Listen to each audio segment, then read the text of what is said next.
so friends SCRT DLEDৰ এডমিশনৰ দিনাখন যে আপোনালোকে আন্ডাৰটেকিংখন লৈ যাব লাগিব সেই আন্ডাৰটেকিংখন কেনেদৰে বনাব লাগে সম্পূৰ্ণ এটা ডিটেইলছ ভিডিও আপলোড কৰা হৈছে যদি আপোনালোকে চোৱা নাই এতিয়ালৈকে তেনেহ'লে নিশ্চয়কৈ চাই ল'ব সো ইয়াৰ লগত আপোনালোকে আৰু এখন ডকুমেন্ট যিখন স্কোৰ কাৰ্ড বুলি কয় সেইখনৰ প্ৰয়োজন হ'ব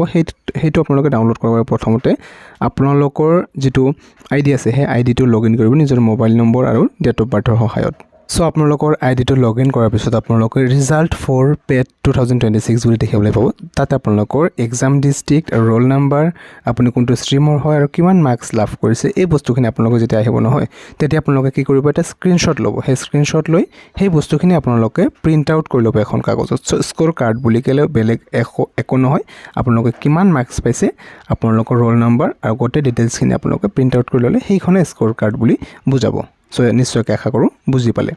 এতিয়া আৰু এটা কথা ৰিজাল্ট কেনেকৈ চেক কৰিব সো প্ৰথমতে আপোনালোকক কৈ দিওঁ যে আজি 3 আগষ্ট আৰু আজি ইয়াতে ৰিজাল্টটো ডিক্লেয়াৰ কৰা কথা আছিল কিন্তু ইয়াতে ডেটটো যেহেতু কাউন্সেলিংৰ ডেট আজিলৈকে আছে সো ৰিজাল্টটো আপোনালোকে আজি দেখিবলৈকে নাপায় আপোনালোকে কাইলৈ মানত ওয়েট কৰিব লগা হ'ব পাৰে আজি ইয়াতে ৰিজাল্টটো পাবলিশ নকৰে কাৰণ আজিও হয়তো কিছুমান কেণ্ডিডেটে প্ৰিফাৰেন্সটো মডিফাই কৰিব পাৰে বা কিছুমানে কাউন্সেলিংটো কৰিব পাৰে সো এই ক্ষেত্ৰত আজি ৰিজাল্টটো ডিক্লেয়াৰ আজি কৰা নহয় সো আপোনালোকে ৰিজাল্ট চেক কৰাৰ বাবে কেনেকৈ কৰিব হেতু জনাই আছো আপোনালোকৰ আইডিটো যেতিয়া লগইন কৰিব নহয় নিজৰ যেতিয়া মোবাইল নম্বৰ দিব ডেট অফ বাৰ্থ তেতিয়া আপোনালোকে তলত যেনেকৈ দেখা পাই আছে ইয়াতে